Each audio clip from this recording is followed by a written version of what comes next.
Seminar 21 begins with a riddle. The same riddle that Lacan started telling in Seminar 20 and all but finished telling in television. It's a riddle about knowledge versus meaning, specifically unconscious knowledge versus lexical, linguistic meaning. More broadly, if you ask me is the best way to construe this one, it's a riddle about the difference between la langue and language. As we learned in our series on Seminar 20, la langue is the acoustic, sonic, paralinguistic dimension of language use, spelled with a D-I-T at the front of that mention. It's what words and phrases sound like. Not what they mean, but simply what they sound like when spoken aloud. And it's far more vast than any dictionary in existence with all of its lexical meanings. Right? Right. Right what? Write this down. Let this be your rite of passage. Which passage? In Seminar 21? Indeed. Who's on first? Right, right, right. The dictionary can tell you their different meanings, but it cannot speak to their identical sound. Their phonemic identity, as Lacan puts it at the start of Seminar 21, exceeds the enciphered lexical linguistic parameters of the dictionary, with all of its conventional, widely accepted definitions. As figurations of language, time capsules, really, if you think about it, dictionaries participate in the acoustic, homophonic, wildly polysemous field and function of la langue, but they do not, and they cannot encompass it.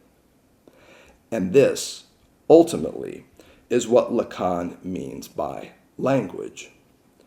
Language is what we try to know about la langue, and what always comes up short in the process. It's a limited, partial structure of what Lacan calls enunciated knowledge, about the unruly, acoustic, and often accidentally poetic affinities between words and phrases whose sonic features converge, even as their dictionary meanings diverge. Right? Right. Consider, for instance, the French title of our beloved Seminar 21, and it is beloved at this point. What a cute little thing we've got in front of us. I'm eager to see where it goes. The title alone gives us a lot to toy with. Le non-duped. We'll take it word for word in a moment, just as Lacan eventually does in the opening lessons. But to start, let's hear this title all at once, Le non-duped. Sound familiar? Even identical perhaps to something else?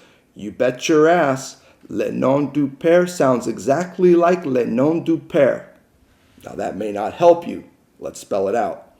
In French, the non-duped sounds exactly like the names of the Father.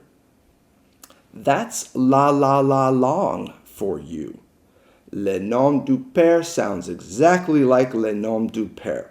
The first translating the title of Seminar 21 as the non-duped or error, and the second giving us a translation of Lacan's the names of the Father, le nom du père.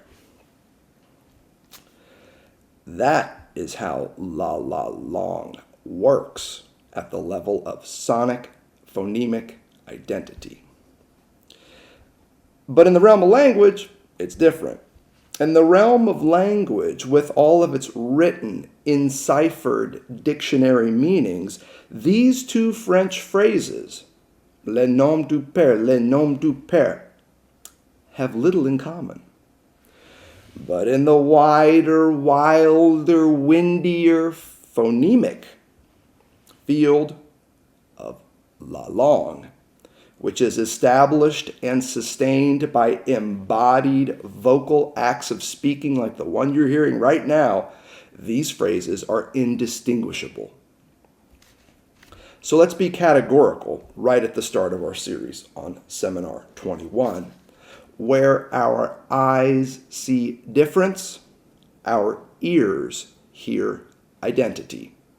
This is the difference between language and la langue. Which also brings us back to that riddle we started with, that Lacan starts with at the beginning of Seminar 21, meaning versus knowledge. When Lacan says meaning at the start of Seminar 21, he's thinking about what we see on the page when we write out the title of Seminar 21, for instance, and compare it to the title of the 11th seminar he didn't teach on the names of the Father, you see? And what we see in the dictionary when we look up the individual words in each title. This is what Lacan means by meaning. There's more to it than this, so hang tight. But I think we can put it quite simply, and note the metaphor here. Language is what we see when we focus on meaning. What then, in the context of this riddle, does Lacan mean by knowledge? When Lacan says knowledge in the opening lessons of Seminar 21, it's unconscious knowledge that he has in mind. An unknown and mostly unknowable field of knowledge that maps squarely onto la langue. Unconscious knowledge, you see, is not a connaissance, but a savoir-faire, Lacan tells us. Unconscious knowledge knows how to do things with la langue, things beyond our ability to intend, to encipher, and ultimately to mean. Note this emphasis on enciphering here. To mean, in the realm of conscious intent, whatever the fuck that is to encipher, to enumerate, to figure, to crystallize, and ultimately to signify. It's a fundamentally linguistic enterprise, which is not the same as saying it is fundamentally symbolic. We'll come to that in a moment. All of this is coming from Lacan's use of the French chiffrer, C-H-I-F-F-R-E-R, the verb meaning to number, to encode, to encipher, to figure, and ever in service to calculation, sometimes even totalization. This becomes especially key in the first half of television. Lacan's interview turned essay from just about this period, on which our last lecture series was based. You can check out those lectures. This verb, chiffre, is also very central in the first half of television. Here, at the start of Seminar 21, it's not just the linguistic enterprise of enciphering that interests Lacan, however. It's also more precisely the linguistic activity of deciphering that surrounds and exceeds this enterprise in the function and the field of unconscious knowledge. So note that move here. Enciphering at the level of numbering, enumeration, figuration, crystallization, signification. This has to do with meaning, And it directs us at language, that enunciated, enciphered field. However, there is also this aspect of deciphering that Lacan introduces here. That points us to la langue, the broader field of unconscious knowledge and its operations at the sonic level of language.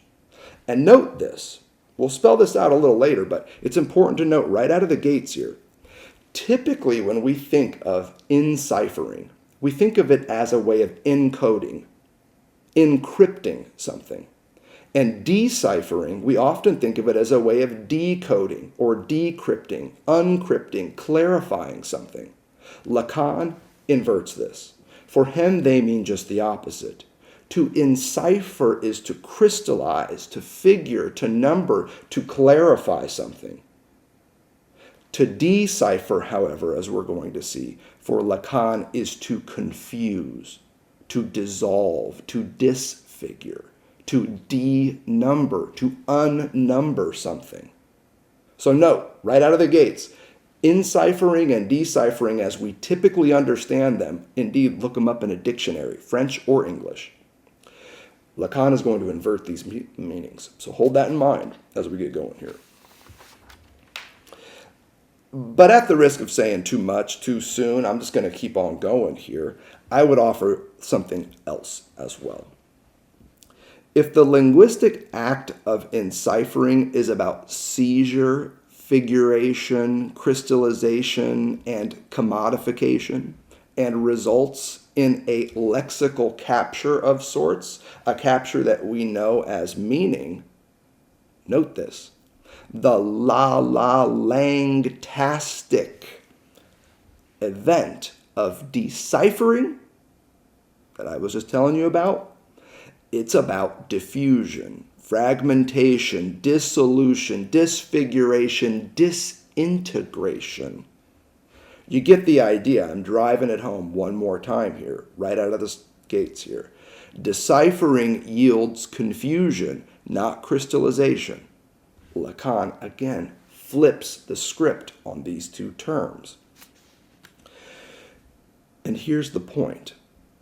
It's because we, as speaking beings, are constantly being deciphered by the unconscious, that we are drawn, lured, goaded by the enciphering enterprise of language, with all of its conventional, assured, and ostensibly, but not in fact, settled meanings. It's because unconscious knowledge is constantly deciphering us that we are drawn to linguistic meaning with all of its enciphering images. I think this is what Lacan is up to on page 22 of our text, which is a bizarre, weird translation, the unofficial translation that we're working with. We're just going with the pagination that we have in front of us. It's on page 22 of the packet that we're using in this series. It's freely available. You can go check it out. Tap the link. Thanks to Lacan in Ireland for this. On page 22 of our text, this is where we get some rubber hitting the road. Meet me there. Grab your packet. Tap the link. The full page on 22 is fire. I think that this is what Lacan is up to on page 22, this enciphering, deciphering logic that we were just working out. Check it out.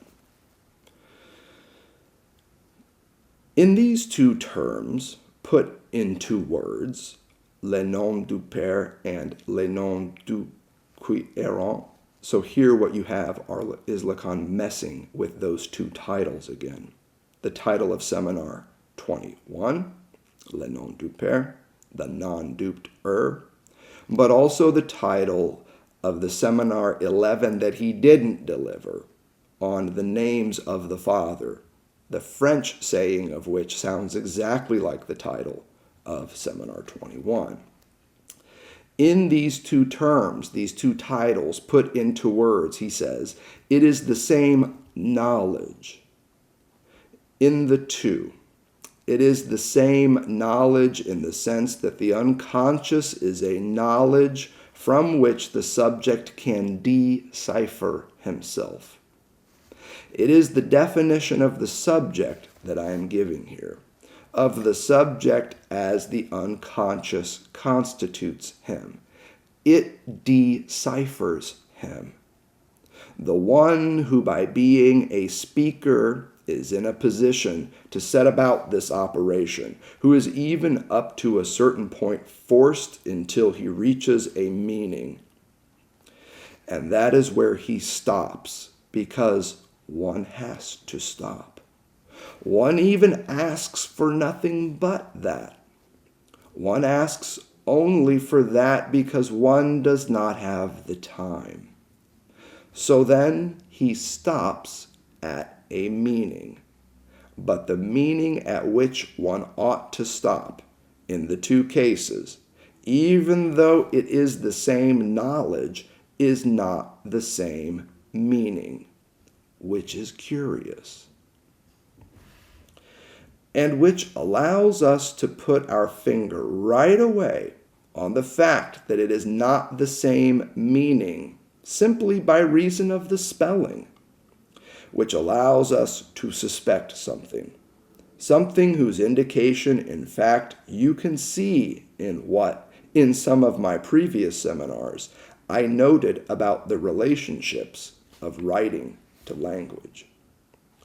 Do not be too astonished anyway, that here I am leaving the thing as a riddle, since the riddle is the fullness of meaning. And you should not even believe that on occasion it remains there, in connection with this reproachment, of this phonematic identity of le non-duped and le non-duped. You must not believe that there is no riddle there for me, myself. And this, indeed, is what is at stake. Hence the riddle at the start of Seminar 21. Linguistic meaning versus unconscious knowledge. The former as an enterprise of enciphering, and the latter as an enterprise of deciphering. What, then, ultimately, is Lacan doing with this bit about knowledge and meaning, relative to the title of Seminar 21 and the title of the Seminar 11 he didn't deliver? Let's say it again. Say it better. I think he's saying that at the level of their vocalization, their speaking, indeed their saying, these two titles share a phonematic identity which comports with unconscious knowledge in the wild and woolly field of Lacan. But at the level of their spellings, their written forms, we see a meaningful, if only graphematic, difference, which comports with the field and function of enunciated, enciphered knowledge or meaning that we call language. So there you have it. Phonematic identity and unconscious knowledge on the side of Lacan. Graphematic difference and enunciated knowledge on the side of language. I think that this is the clinical and conceptual dialectic with which Lacan begins our beloved Seminar 21. Now, you may have also noticed that Lacan is talking about the real, the symbolic, and the imaginary all up in this thing, and right out of the gates. And he's doing so all at once, as what he calls a three-dimensional space, call it RSI, inhabited by the speaking being. And you may be tempted to map this language, Lacan, meaning versus knowledge, lexical versus unconscious riddle onto this three-dimensional space. But be careful here. Lexical meaning in the field of language does not simply map onto the symbolic. And unconscious knowledge about Lacan is not equivalent to the real. The symbolic for Lacan is a realm of enciphering, for sure, but it is also a space of deciphering as well. Why enciphering? For all the reasons that you would expect. The symbolic is structured atop enunciated knowledge, aka meaning, aka language, with all of its digitizations, figurations, significations, and the like. However, the symbolic also conveys something of the real, Lacan tells us in the opening pages of Seminar 21. Indeed, as he goes on to clarify, there's some real in the symbolic, he says. And this element of the real in the symbolic introduces a degree of deciphering into the operational logic of this register. It's this degree of deciphering, as it relates to the unconscious, Lacan, and the real, note, they are not the same, that ultimately concerns Lacan. For it's here, he says, that a new path is outlined for us. Page 30 in our packet. A new path for analytic theory and technique. This is what's at stake at the start of Seminar 21. This is what's at stake in that riddle. A new path outlined for analytic theory and technique. And that path metaphor is sweet. Note our series on television, where pathway, passage, and the like becomes paramount. So let's run with it for a minute. And let me tell you a little bit more about this path. I wish I could tell you lots, but unfortunately that motherfucker's typically blocked. The new path for analytic theory and technique that Lacan is trying to blaze at the start of Seminar 21, he tells us that it's often blocked. This is a blocked pathway. It's not blocked by the symbolic, however. And it's certainly not blocked by the real. Instead, as Lacan sees it, the new path for analytic theory and technique that he's talking about is blocked by the imaginary. Let me explain. The decipherings of the unconscious, as it does what it knows how to do with Lacan, they are all brought to a halt by the imaginary. Where a flowing unconscious savoir-faire was, a halting imaginary connaissance becomes. And by halting imaginary connaissance, I mean meaning. Meaning is indeed lexical in this context. It is indeed linguistic. You can indeed find it in a dictionary. But don't think that that makes it 100% symbolic. Meaning for Lacan has as much to do with the imaginary. And our goal is to understand why. Notice how Lacan puts this. The imaginary, he tells us, is what stops the deciphering. It is meaning. As I told you, he continues, one must indeed stop somewhere, and even as soon as one can. The imaginary is the register at which we stop the deciphering. And the name for this stoppage for Lacan is meaning. Again, let's be categorical just to get the ball rolling here. Meaning for Lacan is imaginary. And this, again, is what he's doing with that French verb, chiffrer. The French verb meaning to figure, to number, to encipher, in the sense of figuration, enumerization, digitization, and even datification, as we might put it in today's digital age. Simply put, it's all about assigning a fixed, established, determined numerical value to things. Read a signification to things. A signification to things that are otherwise fluid, diffuse, uncertain, indeterminate, and wildly unpredictable, in keeping with the operations of the unconscious. It's about imagistic capture. You see, in meaning making, we see an imaginary, sometimes even delusional attempt to grind unconscious knowledge to a halt. You've often heard me say that meaning is a trap.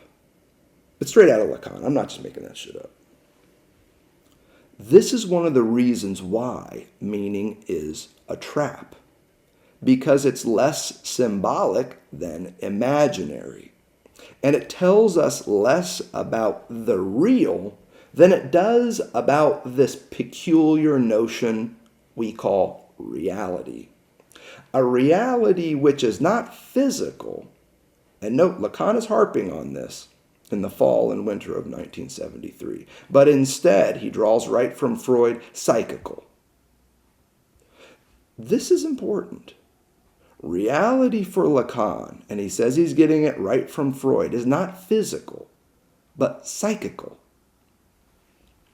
Indeed, it's imaginary. It might even be the greatest imaginarium out there. That's reality for you. Hell, call it ideology instead. Just don't forget that this ideology known as reality belongs to the register of the imaginary.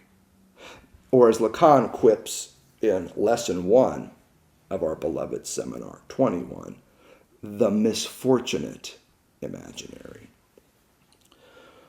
Now, am I telling you that reality is an illusion? You bet your ass I am. But I'm also telling you that meaning is too. And I also want to be more precise with this. Both reality and meaning are illusions of stability, coherence, completion, and singularity. In other words, reality and meaning more broadly are illusions of oneness. Illusory fixations of and on the overwhelming belief that you, me, us, our world, our motherfucking cosmos, and beyond are all at root one. This is what I'm talking about here. Belief that our lives are also one. You see, for Lacan, insights into the oneness of it all, these are not the deepest of truths, but the grandest of illusions. Why? Because all are premised on the idea, mind you, that there is meaning to be found in you, in me, in our lives, together and apart. In other words, the belief that the best life is a meaningful one. And I want you to hear that literally. It's all premised on the belief that the best life is a meaningful one. but also hear me figuratively here. A meaningful life, meaning one that is filled with purpose, direction, and intent. This is the grandest of illusions, according to Lacan.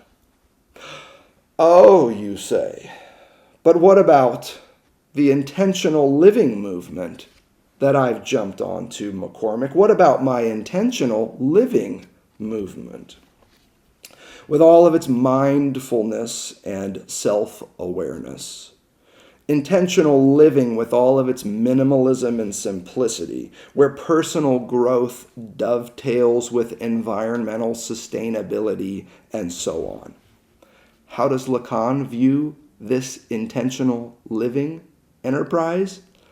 As dupery of the worst sort. For it's premised on the false, illusory belief that non-dupery is possible. And this is where things get good. Hence the title of Seminar 21, which we can now begin to understand better as the non-duped-er. Let me explain. Le non-duped, the first part in French of this Seminar 21 title. It means the non-duped, or those who believe they are not deceived, who believe their meanings are not fabricated but found, who believe that their realities are not ideologies but factualities instead.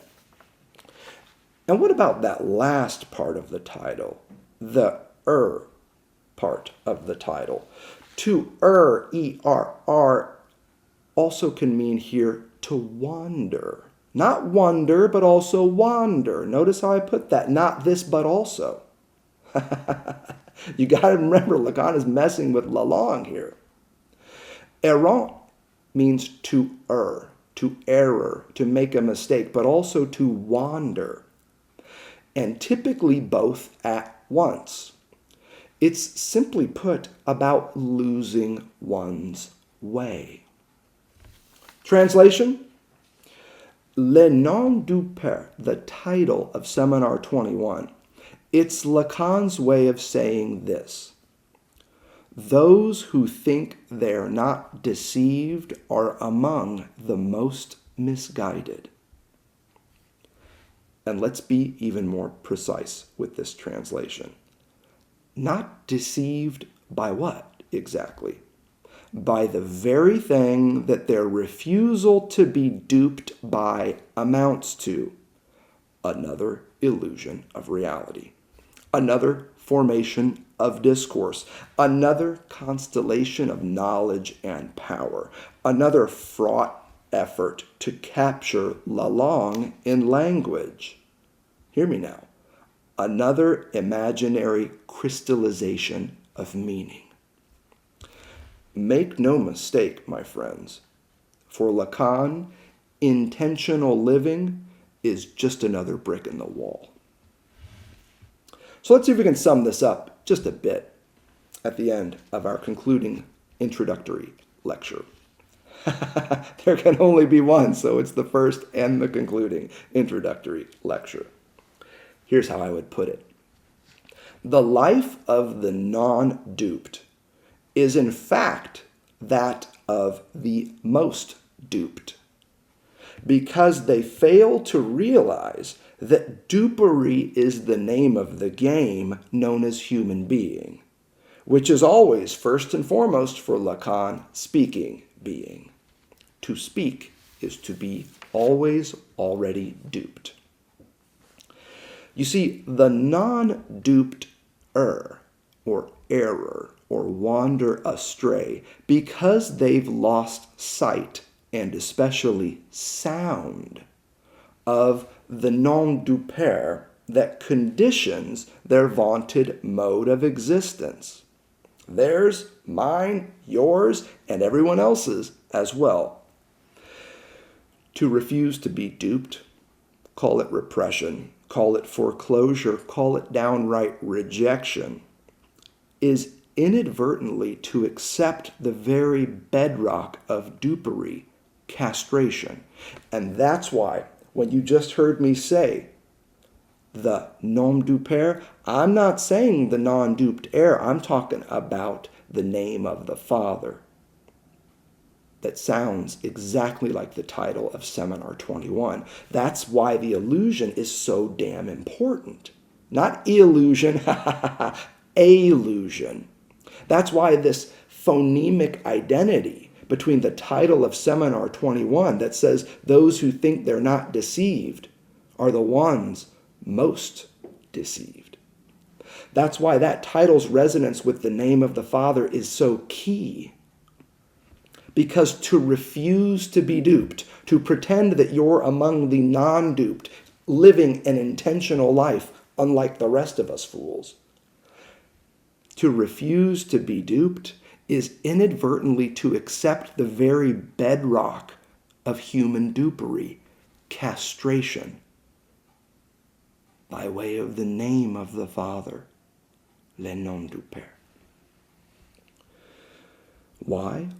Because it's only in the field of language use, which sits atop the bedrock of castration, and beyond the field of language use, that of Lacan, it is only by these means that refusals of this sort, refusals to be duped, but let me tell you, my friends, refusals of any sort can be pronounced. Only in the field of language, at the behest of dupery, can you pronounce your refusal to be duped. And that's the bind. You see, and don't forget this, it's a straight, stone-cold piece of Freud. Only by affirming my mother's involvement in the dream can I tell you it's got nothing to do with her. Notice how Lacan applies this classic Freudian line of thought in Lesson 1 of our beloved Seminar 21. Meet me on page 33 of this wacky passage that is the opening lesson in this seminar. It's about these non-dupes. And it's about the fact that in order to refuse being duped, you have to basically consent to the structure of dupery itself, namely language, and beyond it, castration at the behest of the name of the Father. There's that little take-home here. Notice how Lacan starts stacking all this shit up on page 33. If the non-dupes are those that refuse to be captured by the space of the speaking being, if they are those who keep their hands free of it, as I might say, there is something that we must know how to imagine, which is the absolute necessity that results from it, not wandering, but error. Namely, that as regards everything that is involved in life and at the same time in death, there is an invention, imagination, that cannot but support all those who want to be non-dupes in structure. It is this, that their life is only a journey. Life is that of the viator. Those who in this lower world, as they say, are in a foreign land. The only thing that they do not notice is that simply by bringing out the function of the foreigner, they give rise at the same time to the third term, the third dimension, the one thanks to which they will never get out of the relationships of this life, unless it is to be then still more duped than the others by this locus of the other, that with their imaginary they nevertheless constitute as such. That's a wild passage. And it's got this weird word in the middle of it, viator. Think of via as in a way, a path through. Life's a journey, these viators say. with their itineraries in hand. Call it a Bible, call it a dictionary. There are lots of itineraries that these viators carry around with them, talking about how their life here is just a journey. The problem is that they don't realize the error of their ways. Ways that these viators fancy to be the way. And in the maddest way, Lacan adds, which is more than sufficient to raise his suspicions, ours as well. Page 35 is great on just this point. This essentially imaginary function of the viator, the one who believed that their life is a journey, ought to put us on guard against any metaphor that comes from the way. I know well that the way that is at stake, the Tao, imagines itself as being in the structure. But is it quite sure that there is only one capital W way? Or even that the notion of the way, of the method, is worth anything at all? Might it not be in forging for ourselves a quite different ethic, an ethic that would be founded on the refusal of being unduped, on the way of being always more strongly the dupe of this knowledge, of this unconscious, which, when all is said and done, is our only lot in terms of knowledge? So, again, we're left with a riddle, and with it, a couple of options. Option 1, we can imagine that we're viators for whom life is a journey, and our journey the way. And the way here being a refusal to be duped. Thankfully, this isn't our only option. Instead, we can accept that we're not viators, but deviators, deviators from this very narrative, and thus ever astray in varying degrees of dupery, and I would say happily so, with every day being a new chance to refuse being unduped, and thus welcoming of the unconscious in all its wayward langtastic articulations. But let me tell you, there ain't nothing easy, relaxing, or fun about accepting this new ethic, about accepting what Lacan repeatedly calls at the end of Lesson 1, the necessity of being duped. Ain't nothing easy, relaxing, or fun about that. Indeed, it's hard work of the hardest sort, but also, I would say, of the very best.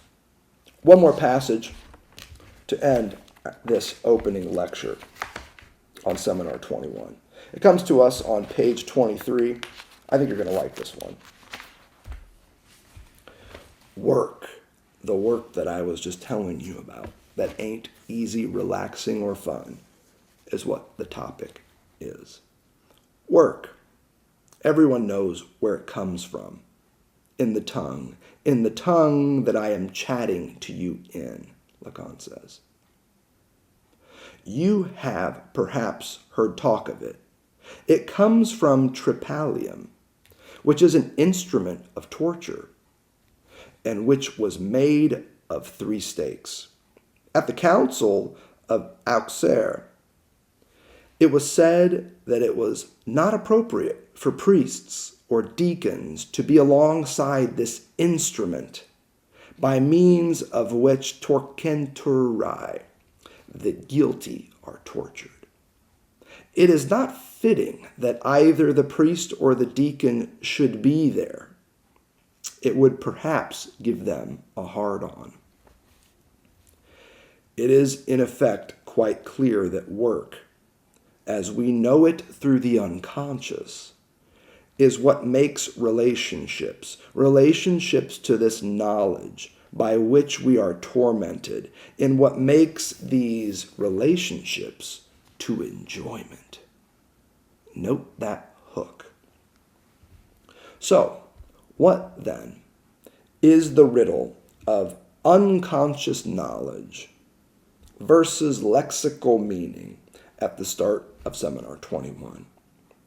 It's the riddle of language use. Beyond it, the riddle of the unconscious, and beyond the riddle of the unconscious, it's the riddle of our relationship to enjoyment.